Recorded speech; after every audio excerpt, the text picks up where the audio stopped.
Bismillahirrahmanirrahim.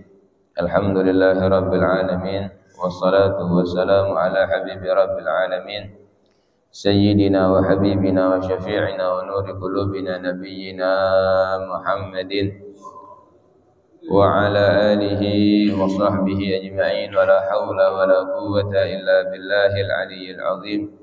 Subhanaka la ilma lana illa ma 'allamtana innaka antal alimul hakim. Rabbi shrah li sadri wa yassir li amri wa hlul 'uqdatam min lisani yafqahu qawli bi rahmatika ya arhamar rahimin.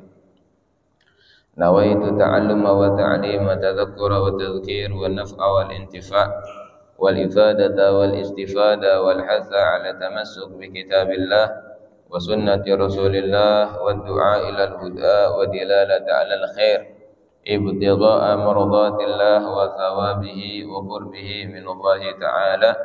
Nawaitu ma nawabihi as-salafus salih.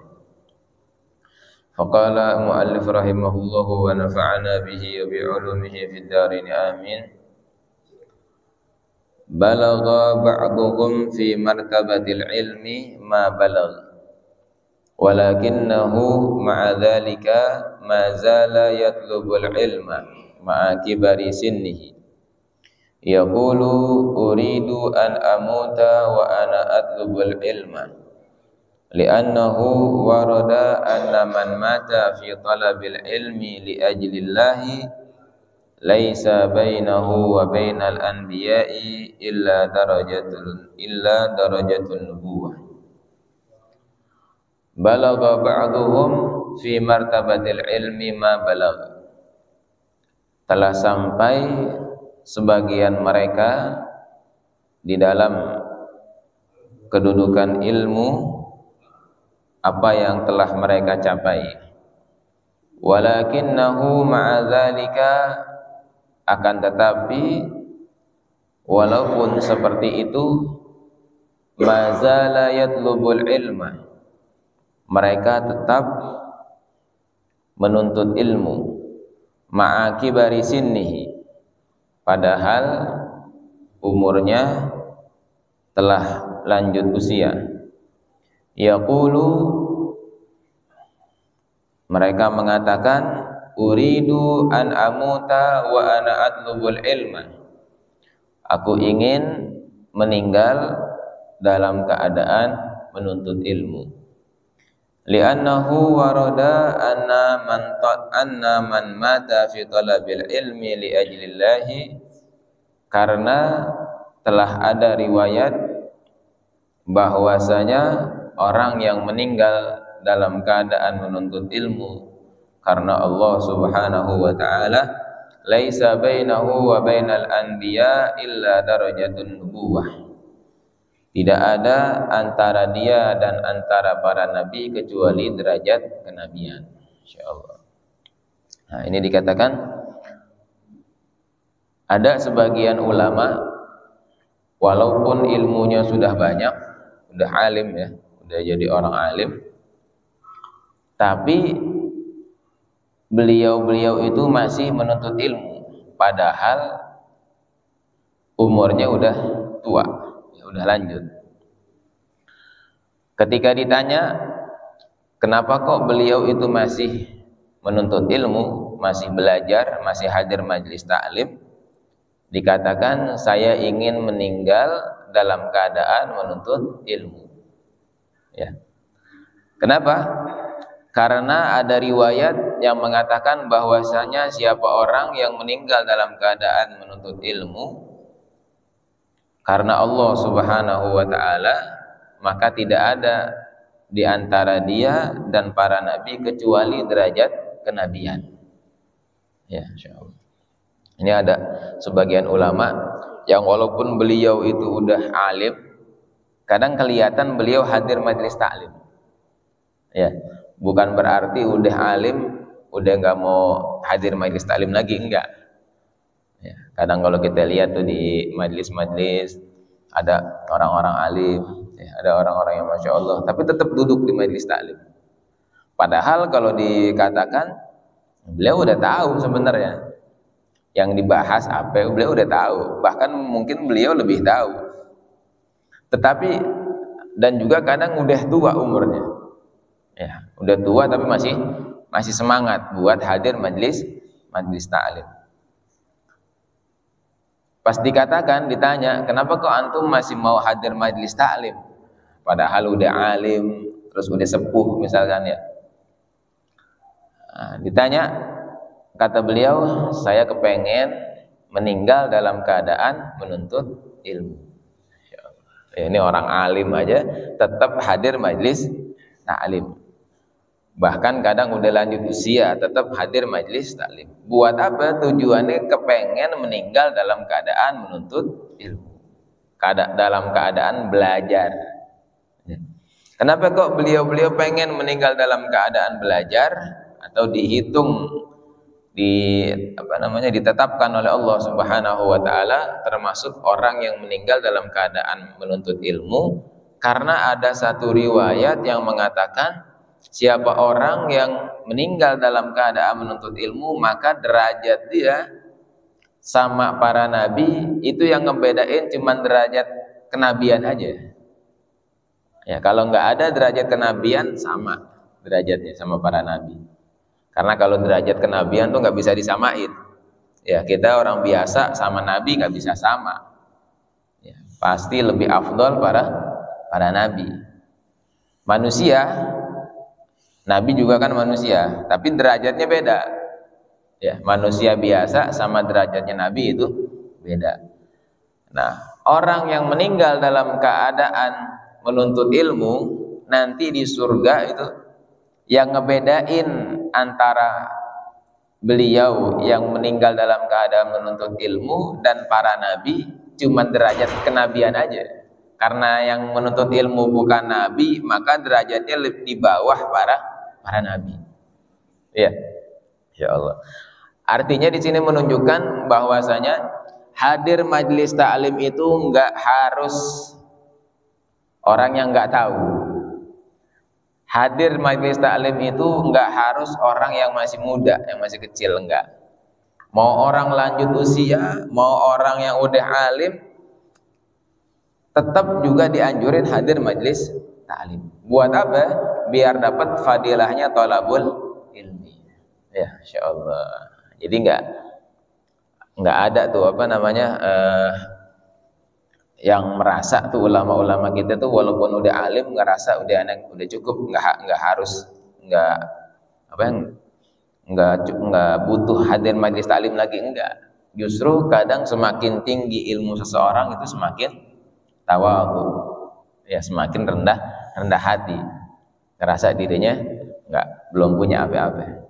Ya, kayak ibarat padi semakin berisi semakin merunduk, ya. Ya. Nah, orang-orang yang alim seperti itu kadang kelihatan beliau ada di majelis, itu karena beliau kepengenan ya dihitung sebagai thalabul ilmi, sebagai orang yang menuntut ilmu, insyaallah. Makanya luar biasa ini keutamaan hadir majelis taklim, apalagi kita orang-orang biasa dan memang kita butuh sama ilmu. Hadir majelis taklim bukan udah tahu, malah kita belum tahu. Kenapa hadir majelis taklim? Ya makanya belum tahu ilmu. Memang kita ini belum tahu ilmunya, maka kalau seperti itu wajib bagi kita buat hadir majelis taklim. Lalu buat ulama-ulama seperti itu, orang-orang yang udah alim, beliau mau mengambil fadilahnya talabul ilmi. Insyaallah.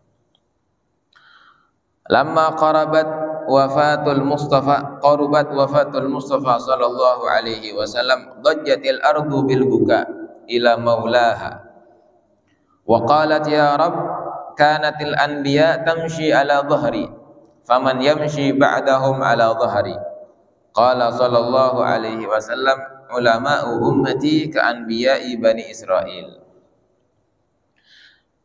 Lamma qarabat wafatul Mustafa, ketika telah dekat waktu meninggalnya Nabi Muhammad sallallahu alaihi wasallam sang terpilih, dajjatil ardu bil buka, bumi ini guncang dengan tangisan, ila maulaha, mengadu kepada Allah Subhanahu wa taala. Wa qalat, dan bumi mengatakan, ya Rabb, wahai Allah, kanatil anbiya tamshi ala dhahri. Dulu para nabi berjalan di atas punggungku. Faman yamshi ba'dahum ala dhahri, maka siapa nanti yang akan jalan di atas punggungku ini setelah para nabi? Faqala sallallahu alaihi wasallam, Rasulullah sallallahu alaihi wasallam bersabda, ulama ummati ka anbiya bani Israil. Ulama umatku itu seperti para nabi di zaman Bani Israil. Ya. Jadi ketika Nabi Muhammad sallallahu alaihi wasallam mau meninggal, kan Nabi Muhammad akhir para nabi. Ya, akhir anbiya. Ketika mau meninggal, bumi ini nangis, bumi ini guncang, mengadu kepada Allah Subhanahu wa taala, ya Allah, dulu itu para nabi jalan di atas punggungku. Kalau Nabi Muhammad meninggal, berarti nggak ada nabi lagi yang berjalan di atas bumi. Ya, kan Nabi Muhammad akhir para nabi. Setelah Nabi Muhammad nggak ada nabi lagi. Maka bumi mengatakan kepada Allah, siapa lagi nih nanti yang bakalan jalan di atas punggungku, kata bumi.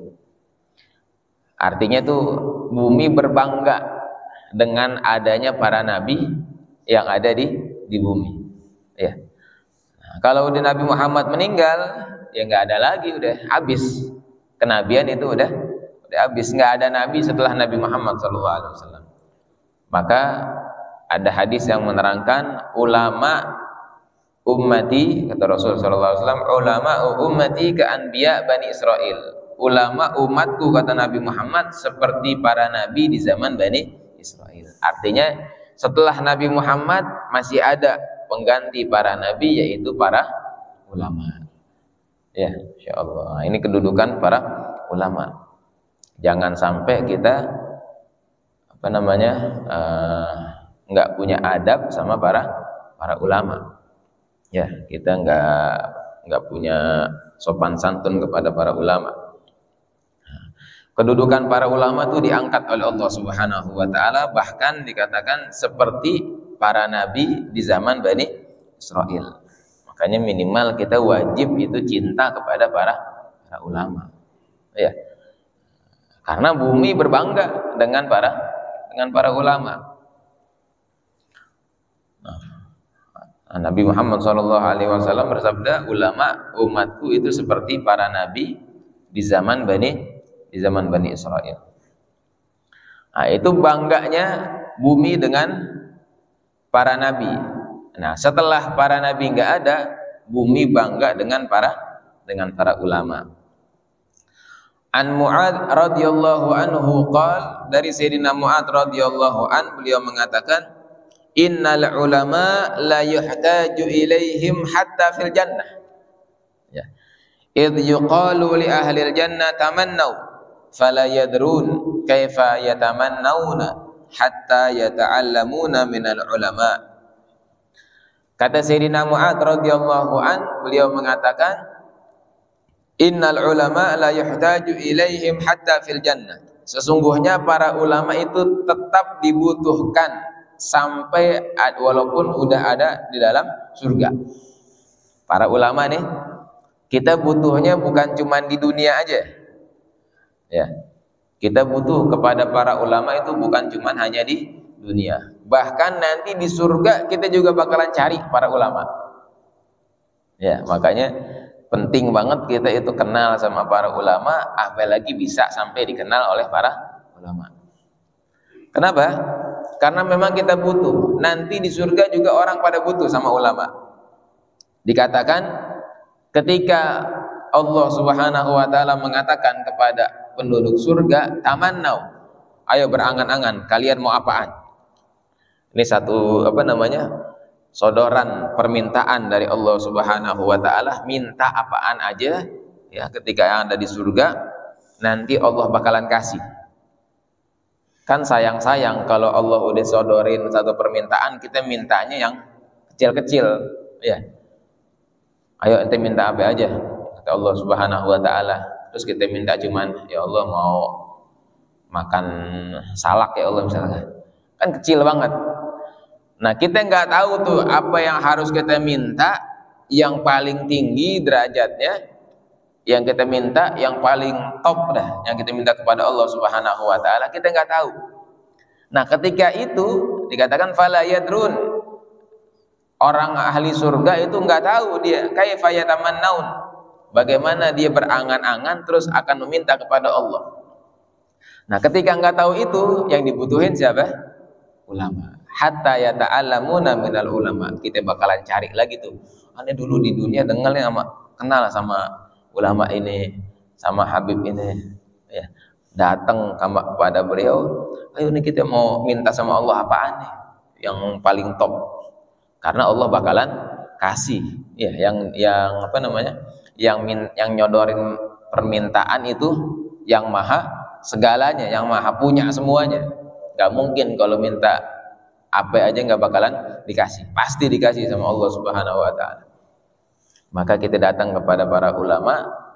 Nah, ketika itu baru para ulama mengatakan, ya, kita akan meminta kepada Allah untuk bisa memandang wajah Allah, ya, bisa memandang zatnya Allah, tapi jangan dibayangin sekarang, ya.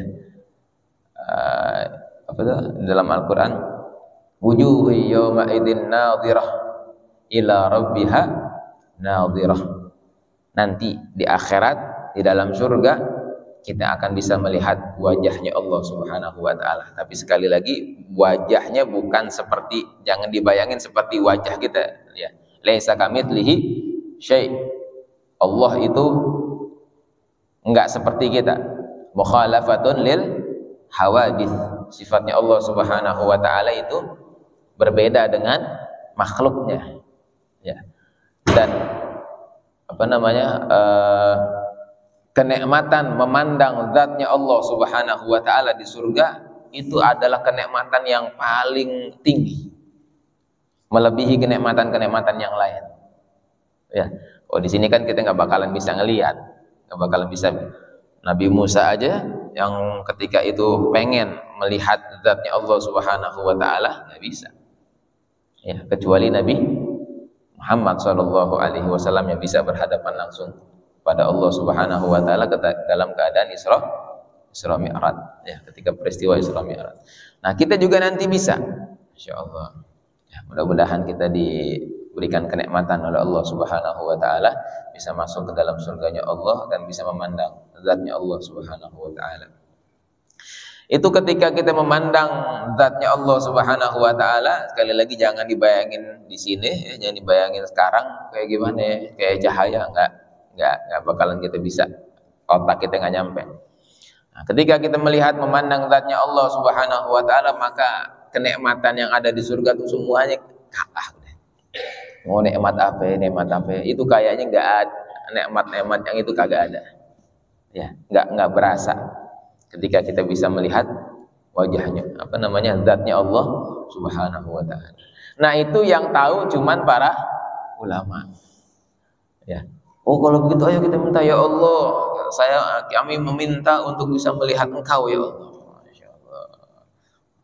Ya. Nah, ulama itu dibutuhkan, ya, dibutuhkan bukan cuman di dunia, bahkan nanti sampai di akhirat. Ya, makanya beruntung bagi kita yang di dunia ini kenal sama para ulama, ya. Bahkan mungkin kita bisa dikenal oleh para ulama, itu beruntung. Biar nanti kita bisa dekat sama beliau. Qad warada annahu yuzanu midadul ulama ay al-hibr alladhi yaktubuna bihi fayarjah ala dami syuhada. Diriwayatkan bahwasanya nanti di akhirat akan ditimbang. Kalau seandainya ditimbang, ya, tintanya para ulama yang beliau tulis itu, yang beliau tulis dalam karangan-karangan kitabnya, Fayarjah, maka nanti kalau seandainya ditimbang oleh darahnya para syuhada, tintanya para ulama itu melebihi, lebih berat timbangan kebaikannya daripada darahnya orang mati syahid. Kan orang mati syahid itu udah sampai nyawanya beliau persembahkan untuk Allah Subhanahu wa taala, tapi tetap masih kalah darahnya para syuhada dengan tintanya para ulama. Ya, buku-bukunya ulama tuh yang ditulis-tulis nih, Wiradul Latif, ya, Habib Abdullah Haddad tulis ini. Ini kalau ditimbang sama darahnya para syuhada, kebaikan ini lebih melebihi darahnya para syuhada. Kenapa kok bisa? Kalau darahnya para syuhada yang manfaat cuman yang syuhadanya aja. Ketika beliau meninggal, yang dapat fadilah keutamaan ya beliaunya itu. Mungkin nanti bisa juga memberikan syafaat sama keluarga-keluarganya, ya, atau yang beliau kepengenin. Tapi kalau tintanya para ulama, ya, beliaunya udah nggak ada berapa ratus tahun atau berapa puluh tahun, sampai sekarang masih manfaat ilmunya. Ya, ini Habib Abdullah Haddad orangnya udah nggak ada, udah puluhan tahun udah nggak ada. Tapi wiridnya masih dibaca. Imam Ghazali udah kemana tahu, ya, udah nggak ada orangnya, udah ratusan tahun. Tapi sekarang kitabnya masih dibaca. Atau ulama-ulama yang lain tulisannya masih dibaca. Artinya tuh kemanfaatannya tuh lebih besar para ulama dibandingkan para syuhada. Nah, makanya warada, ada juga riwayat yang mengatakan anna awwala man yashfa al-mursalun thumman nabiyyun thummal ulama thummal syuhada. Bahwasanya nanti orang yang pertama kali memberikan syafaat itu adalah Rasulullah pertama. Kemudian juga para rasul, ya, habis Rasulullah dan rasul-rasul yang lain. Thumman nabiyyun, kemudian para nabi. Beda nih antara para rasul dan para nabi. Jadi rasul udah otomatis nabi. Tapi kalau nabi belum tentu rasul. Apa bedanya nabi sama rasul? Kalau nabi diberikan wahyu dan wajib disampaikan sama umatnya. Ya, yang 25 yang kita hafalin itu semuanya rasul. Ya, itu para rasul. Yang beliau dapat wahyu dan wajib disampaikan kepada umat. Tapi kalau nabi jumlahnya ada 124.000. Beliau dapat wahyu tapi nggak harus disampaikan kepada umatnya. Ya, nah, bedanya para nabi dan para rasul. Artinya derajatnya rasul itu di atas para nabi. Ya. Nah, yang pertama memberikan syafaat Nabi Muhammad Rasulullah SAW, kemudian para rasul yang lain juga. Nah, setelah itu baru para nabi bisa memberikan syafaat. Nah, setelah para nabi tsummal ulama, kemudian para ulama. Derajatnya tuh ya, derajatnya di bawah derajat darajatun nubuwah, di bawah derajatnya kenabian. Para ulama tuh habis nabi udah langsung para ulama. Makanya gimana kita nggak mau dekat sama ulama, ya, yang kita harapin syafaatnya juga, ya, kita dekat sama Rasulullah, kita dekat sama para nabi, kita dekat sama para ulama, yang kita harapin nanti syafaat dari beliau-beliau. Kemudian para ulama dan juga baru di bawahnya tsumma syuhada, di bawahnya juga baru para syuhada. Ya, jadi derajatnya rasul, nabi, ulama, baru syuhada. Ini orang mati syahid itu derajatnya masih di bawahnya orang ulama. Ya. Orang yang meninggal mati syahid derajatnya masih di bawah para ulama. Padahal derajatnya orang yang mati syahid itu luar biasa. Darahnya itu, orang yang mati syahid dia bakalan bangga dengan darahnya. Nanti dibangkitkan, ya, dari kuburannya. Orang yang mati syahid itu masih dalam keadaan berlumuran darah. Ya. Bangun dia dari kuburnya dalam keadaan berlumuran darah, tapi darahnya wangi seperti minyak misik yang semuanya bisa mencium, yang bisa menjadi pusat perhatian orang. Wah, ini dulu nih di dunianya dia meninggal dalam keadaan mati syahid. Dia bangga tuh dengan darahnya itu. Ya, insyaallah. Tapi sebegitunya masih kalah derajatnya dengan para ulama. Insyaallah. Ya, derajatnya ulama itu luar biasa. Nah, warada anin Nabi sallallahu alaihi wasallam rak'atun min alimin khairun min alfi rak'ah min jahil. Satu rakaat kata Nabi Muhammad sallallahu alaihi wasallam, satu rakaat dari orang yang alim, dari para ulama lebih baik daripada 1000 rakaat dari orang yang enggak alim atau orang yang bodoh, orang yang enggak tahu. Ya, makanya hati-hati sama para ulama ya. Jangan kita bilang tuh ulama males banget tuh sholatnya cuma begitu-begitu aja tuh, sholatnya dikit. Satu rakaatnya beliau itu lebih baik daripada 1000 rakaatnya kita. Kita sholat sehari 1000 rakaat, ulama sholat satu rakaat itu lebih baik daripada sholat kita. Kita nggak tahu apa-apa nih sholat. Ulama sekali sholat beda, ya, insyaallah. Kenapa beliau dapat keutamaan seperti itu? Karena sholatnya beliau sama sholatnya kita beda. Sholatnya beliau tahu, beliau dalam keadaan sholat. Sholatnya kita kan asal sholat aja, ya, Allahu Akbar, pikirannya kemana-mana, ya nggak tahu artinya, nggak tahu maknanya, nggak tahu apa yang mana yang wajib, yang mana yang sunnah misalkan, ya nggak tahu. Banyak dari. Tapi kalau para ulama sekali sholat beliau ngeresepin, ya beliau tahu dalam keadaan sholat sedang berhadapan kepada siapa, artinya beliau tahu, maknanya beliau tahu. Nah, dengan begitu satu rakaatnya itu berkelas, satu rakaatnya itu berisi, ya dibanding 1000 rakaat sholatnya kita. Ya kita cuma sholat tapi hatinya mana-mana. Tapi kalau para ulama, enggak, Masya Allah, sholatnya khusyuk beliau, sholatnya diresepin. Ya. Nah, makanya kata Nabi Muhammad, satu rakaat dari orang alim itu lebih baik daripada 1000 rakaat dari orang yang enggak alim. Nah, maksudnya apa? Artinya kita enggak boleh sama sekali suudzon sama para ulama. Ya. Itu cuman pinter ngomong doang tuh ulama itu tuh, cuman bisa ngajar doang tuh, sholat duhanya dia nggak ada, nggak pernah sholat duha tuh. Dia kagak tahu, ulama tuh biasanya sholatnya dia ngumpet-ngumpet beliau tuh, ya, tar di rumahnya, tar di mana, nggak mau. Kalau kita kan sholat mau kelihatan, kalau beliau enggak, ibadahnya nggak mau kelihatan sama orang, biasanya begitu. Artinya nggak boleh kita kalau ngelihat ulama kok kayak begini nih, nggak boleh suudzon. Ya, kita nggak boleh suudzon sama para ulama, apalagi sampai ngebenci para ulama. Ya, nah, ini kan sekarang banyak orang-orang yang membawa kita untuk benci sama para ulama. Nggak usah diikutin ya, kita ikutin aja orang-orang yang ngajak kita cinta sama para ulama, biar hati kita selamat. Mau siapa aja kita cintain, ya. Kita cinta sama ulama ini, kita cinta sama ulama ini, kita husnudzon, nggak ada salahnya. Orang yang selalu husnudzon sama orang itu, apalagi itu orang baik, nggak ada salahnya dia.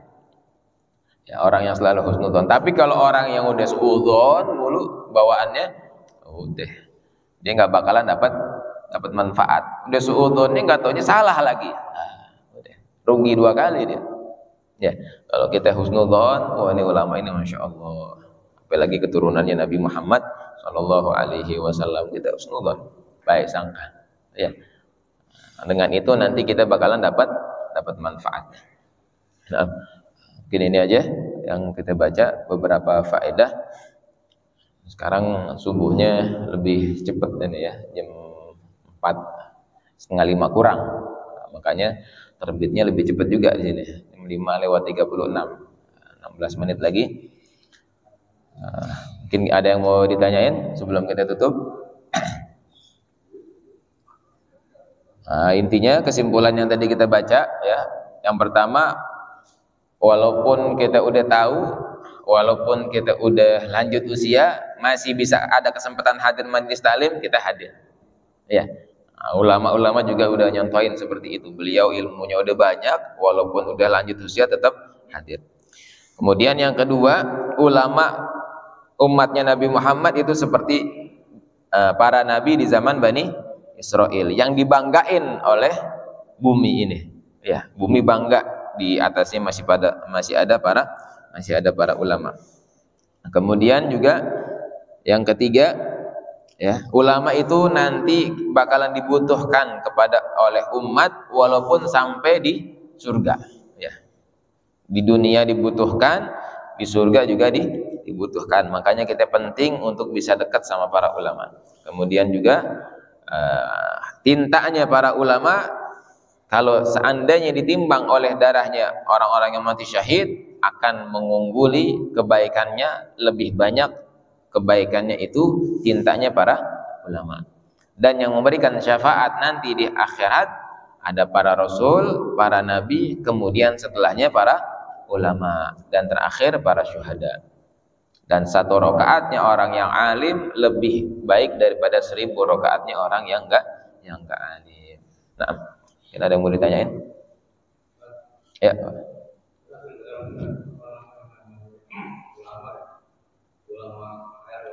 Oh.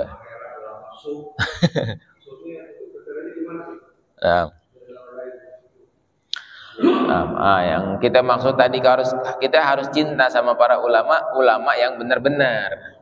Ya, ulama yang khair, ulama akhirat.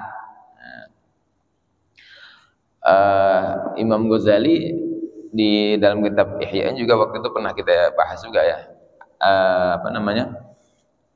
Jadi dibagi dua, ada ulama akhirat, ada ulama dunia, ya, atau ada ulama khair, ada ulama su.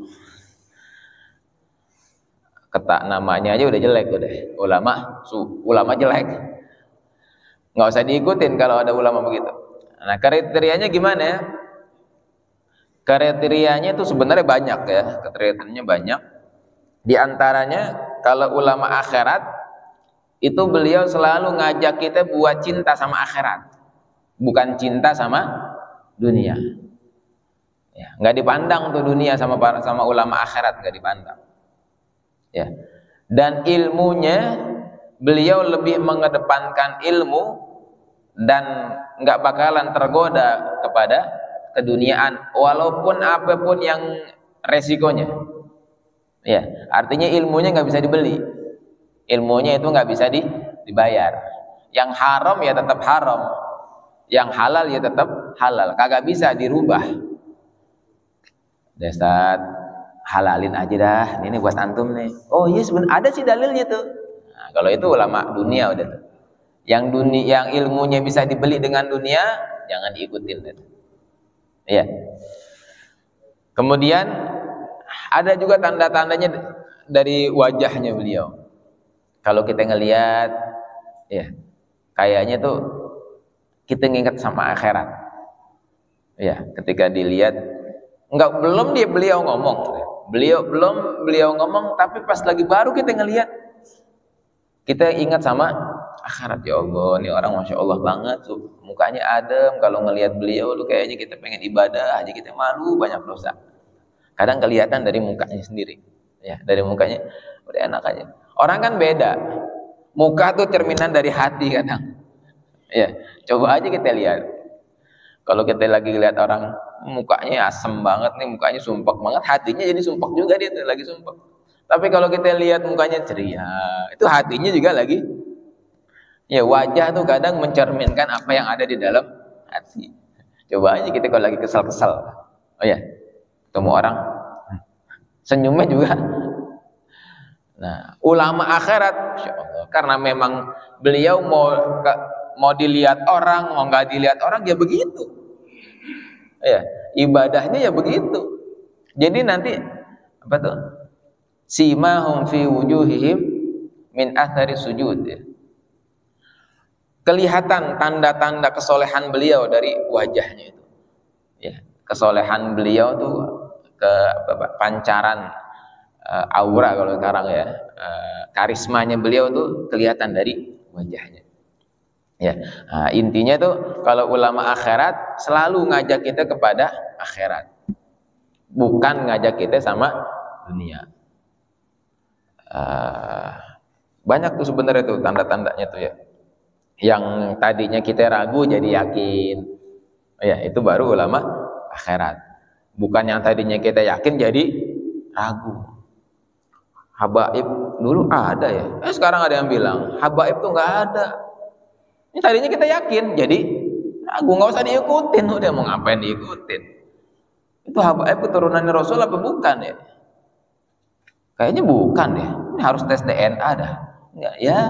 Kita tadinya yakin, jadinya ragu, tinggalin. Anda dari dulu maulid, tapi sekarang kayaknya katanya nggak ada dalilnya maulid. Yang tadinya yakin jadi ragu, tinggalin. Iya. Nah, yang tadinya kita yakin jadi ragu malahan, tinggalin. Ini harusnya yang tadinya kita ragu jadi yakin. Kita ikutin tuh. Terus yang tadinya kita malas ibadah jadi rajin ibadah. Aneh, alhamdulillah nih kalau habis hadir maulid, habis hadir majlis taklim, habis itu aneh semangat ibadahnya terusin. Ya. Ini beda. Ntar kita habis hadir majlis itu kalau baca sholawat pakai ini nggak boleh ya. Tadinya kita baca sholawat jadi nggak baca sholawat, tinggalin. Iya. Yang tadinya kita rajin ibadah jadi malas ibadah, tinggalin. Banyak sebenarnya. Ya. Intinya seperti itu. Pokoknya intinya kalau ulama akhirat selalu mengajak kita untuk ingat kepada akhirat dan nggak dipandang dunia ini bukan diajak kita buat keduniaan, nggak dihitung dengan keduniaan. Banyak Pak sebenarnya. Cuman intinya seperti itu aja deh. Ya. Nah, mungkin ada lagi? Ayo. Waalaikumsalam. Masalah faktor orang tua. Atau berbuat orang tua apabila bisa menurunkan ke anak-anaknya seperti ilmu ataupun karakter dan lain-lainnya. Seperti kata pepatah, buah jatuh itu tidak jauh dari pohonnya. Nah, ada salah satu kita. Itu kalau orang sudah ada templak itu banyak duit. Iya. Dua nih berarti nih pertanyaannya nih. Faktor orang tua. Maksudnya orang tuanya soleh, ntar anaknya bisa soleh apa enggak gitu. Kalau faktor orang tua, ya, insya Allah orang tuanya soleh, insya Allah nanti anaknya soleh. Kenapa? Karena ada hadis Nabi SAW, birru aba'akum tabirrukum abna'ukum. Kalian bakti sama orang tua, maka insya Allah anak kalian juga akan bakti kepada kalian. Kalau dalam segi kesolehan insya Allah, tapi memang gak ngejamin. Cuman lebih diharapkan kita jadi orang tua. Kita mau jadi orang tua yang soleh. Bahkan ada tuh pernah ibunya Habib Umar bin Hafid, beliau pernah ditanya, kan beliau punya anak 10. Ya, Habib Umar tuh saudaranya ada 10. Umar bin Hafid. Ibunya namanya Hubabah Nur. Ditanya, wahai Hubabah, kok bisa sih Hubabah punya anak 10 semuanya jadi orang? Jadi orang alim, jadi orang soleh. Kok bisa? Rahasianya apa? Amalannya apa? Kata Hubabah Nur, kamu pengen tahu rahasianya, amalannya? Iya. Rahasianya, amalannya cuma satu aja katanya. Gak usah banyak-banyak. Apa? Jadiin diri kamu soleh. Kamu jadi orang tua yang soleh. Insya Allah anak-anak kamu nanti bakalan jadi anak-anak yang soleh. Ya. Jadiin diri kita dulu orang yang soleh, nanti insya Allah anak-anak kita jadi anak-anak yang soleh. Jangan cuma ganti nama doang. Ya. Oh, berarti kalau gitu anak-anak ganti aja namanya soleh semua biar jadi. Enggak, soleh sama soleh. Enggak juga ya. Benar-benar orangnya dia jadi orang yang soleh. Nah, mulai dari kita. Berarti dan juga kisahnya Ashabul Kahfi itu. Ya. Yang ada Nabi Musa lewat satu bangunan udah miring, padahal di kampung itu pelit semuanya orangnya. Minta air aja kagak dikasih. Ya. Nabi Musa dalam keadaan kehausan sama Nabi Khidir mau minta minum sama penduduk di situ tuh, tolong kasih kami air. Tutup pintu langsung. Waduh, ini kampung kagak ada yang baik nih, kata Nabi Musa. Nggak taunya ada satu bangunan, satu tembok yang udah miring. Sama Nabi Khidir dibenerin tuh tembok, ditegakin lagi, takutnya roboh tuh tembok. Nabi Musa nanya, Nabi Khidir ngapain ngurusin kampung ini, pelit semuanya orangnya, udah biarin aja roboh-roboh aja. Enggak, nanti kamu bakalan tahu. Nah, udah selesai itu peristiwa itu, Nabi Khidir mengatakan di bawah tembok itu ada hartanya anak yatim. Ya, ada hartanya anak yatim dari kakeknya yang ketujuh. Fulan bin Fulan bin Fulan bin Fulan bin Fulan sampai ketujuh. Kakeknya yang ketujuh itu orang soleh. Ya. Wa kana abuhum, apa itu di dalam surat Al-Kahfi itu ya. Soleha, orang-orang tuanya itu, dan dikatakan orang tua yang ketujuh, kakeknya yang ketujuh itu soleh. Maka Allah jaga tuh hartanya anak yatim biar sampai kepada dia. Artinya kesolehan orang tua insya Allah masih ada imbasnya buat anak-anaknya. Mungkin nanti memang ada pengecualian kayak anaknya siapa? Anaknya Nabi Nuh. Oh, kan anaknya Nabi ya. Itu masih pengecualian sedikit. Tapi insya Allah kalau orangnya soleh, orang tuanya soleh, nanti insya Allah anak-anaknya juga jadi anak-anak yang soleh. Ya. Cuman kalau ilmu beda. Ilmu nggak bisa diwarisin. Bukan berarti al ilmu nurun, artinya nurun dari bapak ke anak, bukan. Al ilmu nurun itu artinya ilmu itu adalah cahaya, bukan ilmu turunan, bukan. Bapaknya alim, anaknya nggak belajar, nggak bisa alim. Soleh mungkin bisa ngikutin bapaknya, ibadahnya. Tapi kalau ilmu nggak bisa. Ilmu nggak bisa diwarisin, nggak bisa. Belum tentu bapaknya orang alim, anaknya jadi orang alim kalau anaknya nggak mau belajar, nggak bisa. Ya, nah, jadi ilmu itu kita yang apa namanya, yang berusaha. Nggak bisa ngandelin, oh bapak itu bapak ini orang kiai itu, orang alim. Nentenya apaan? Kitanya ini apaan? Bapak ini orang biasa, tapi ane mau belajar, ane rajin belajar, bisa jadi orang alim. Ya, ilmu itu nggak bisa diwarisin. Kita mau belajar, insya Allah kita bisa jadi orang alim. Tapi kalau kita nggak mau belajar, ya nggak tahu selama-lamanya. Walaupun orang tua kita jadi orang alim. Anak-anak kita begitu. Ya, jangan pandang, oh ini kan orang biasa, ntar anak-anak nggak bisa jadi orang alim. Enggak, anak kita disuruh harus bisa. Nanti tuh kata Imam Syafi'i, ajib tuh fi usratin liman lahu khamsatu aulad, kata Imam Syafi'i, aku heran sama orang yang punya 5 anak tapi satu pun nggak ada yang dijadiin orang alim. Ya, kita punya 5 anak nih, semuanya buat dunia, nggak ada satupun yang dikhususin jalurnya buat ke agama. Sayang, kata Imam Syafi'i, ada satu aja, lo bisa ada satu orang tuh yang dia belajar yang benar, nggak usah ngurusin dunia, udah deh, semuanya ditanggung sama orang tuanya. Ini nanti dia bakalan bisa ngebanggain orang tuanya. Ya, karena ilmu nggak bisa didapetin karena gitu, nggak. Ilmu harus belajar. Al ilmu bita'allum, ilmu itu harus dengan belajar. Ya, nah, itu kesolehan orang tua, insya Allah masih bisa bisa menyebabkan anaknya menjadi anak-anak yang soleh. Ya, tapi kalau keilmuannya anaknya nggak mau belajar, nggak bisa. Ya, nah, tapi mudah-mudahan dengan orang tuanya jadi orang alim, anaknya kan ngeliat tuh, oh bapak aneh aja seneng sama ilmu, belajar, anaknya juga nanti insya Allah bakalan diarahin. Kan orang tua kan kepengen anaknya itu yang terbaik. Ya, orang tuanya orang alim, udah berusaha anaknya buat jadi orang alim, tetap. Makanya kita lihat juga banyak orang-orang alim yang anaknya jadi ngikutin beliau. Ya, dikasih, walaupun gak dipaksa sebenarnya, gak dipaksa, cuman dikasih pengertian. Ini dari keutamaan ilmu begini. Akhirnya anaknya tuh semangat buat belajar. Nah, insya Allah bisa juga jadi orang alim. Ya, jadi faktor orang tua itu menentukan. Tapi jangan putus asa bagi kita yang orang tuanya orang biasa. Orang tuanya bukan orang alim, bukan orang soleh, dia dah sama aja. Enggak, justru kita harus bisa banggain orang tua.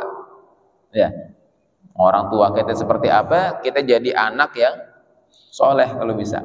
Biar orang tua kita bangga, bukan malah putus asa. Ya.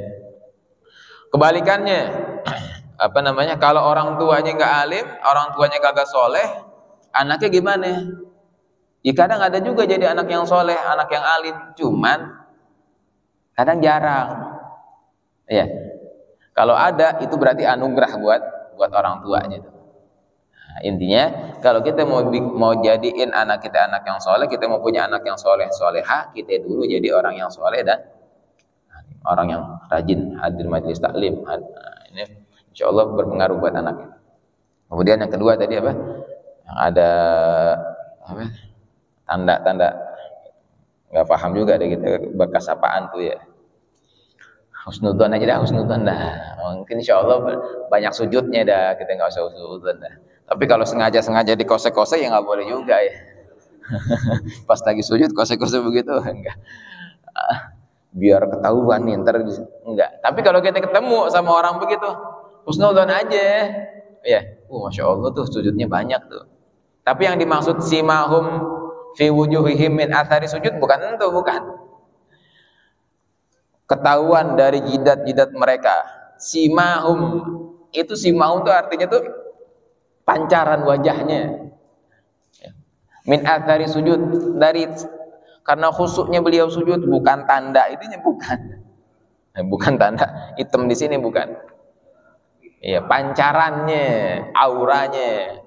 Ya, walaupun sininya bening, halus, di sininya nggak pernah sujud nih, bukan begitu juga ya. Ini ulama sininya kok kagak hitam sih sujudnya nih, kagak lama tuh, enggak gitu. Ya, nah, jadi nggak ada kaitannya nih, mau ada tanda di sini apa kagak. Ya, nggak ada tandanya, nggak ada kaitannya. Kesolehan orang nggak bisa dilihat dari nggak bisa ditandain dengan tanda hitam di sininya, enggak. Ya. Nah, mungkin ada lagi mau ditanyain?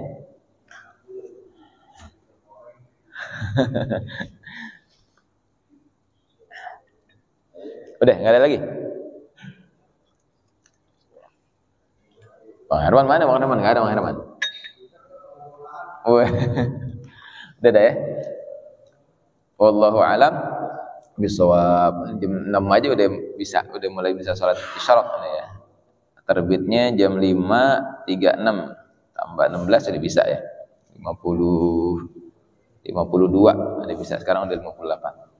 Wallahu a'lam bishawab. Mudah-mudahan ilmu yang kita pelajarin, ilmu yang kita baca jadi ilmu yang manfaat, ilmu yang barakah, yang bisa mendekatkan kita kepada Allah, mendekatkan kita kepada Nabi Muhammad sallallahu alaihi wasallam. Ala hadhihi niyyah wa ala kulli niyatin salihah wa ila hadratin Nabi Muhammad sallallahu alaihi wasallam. Al-Fatihah.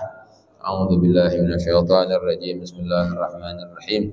Alhamdulillahirabbil alamin arrahmanir rahim maliki yaumiddin. Iyyaka na'budu wa iyyaka nasta'in ihdinas siratal mustaqim siratal ladzina an'amta 'alaihim ghairil maghdubi 'alaihim waladdallin. Amin. La ilaha illallah al-mawjud fi kulli zaman al-mawjud fi kulli zaman. La ilaha illallah al-ma'bud fi kulli makan.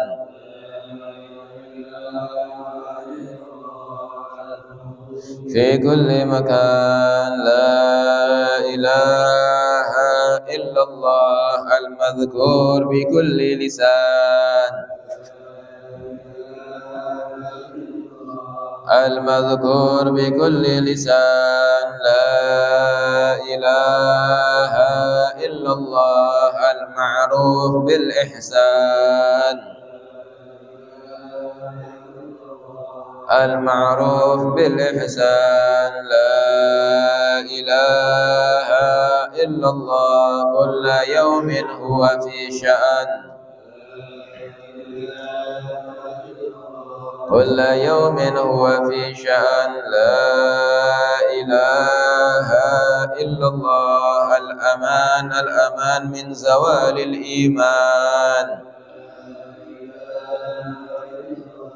الأمان الأمان من زوال الإيمان ومن فتنة الشيطان يا قديم الإحسان كم لك علينا من إحسان إحسانك القديم يا حنان يا منان يا رحيم يا رحمن يا غفور يا غفار اغفر لنا وارحمنا وأنت خير الراحمين وصلى الله على سيدنا محمد وعلى آله وصحبه وسلم والحمد لله رب العالمين اللهم صل وسلم على سيدنا محمد صاحب البشرى صلاة تبشرنا بها وأعلنا وجميع مشايخنا ومعلمينا وطالبتنا وطالبتنا من يومنا هذا إلى يوم الآخرة اللهم صل وسلم على سيدنا محمد صاحب البشرى صلاة تبشرنا بها وأهلنا وأولادنا وجميع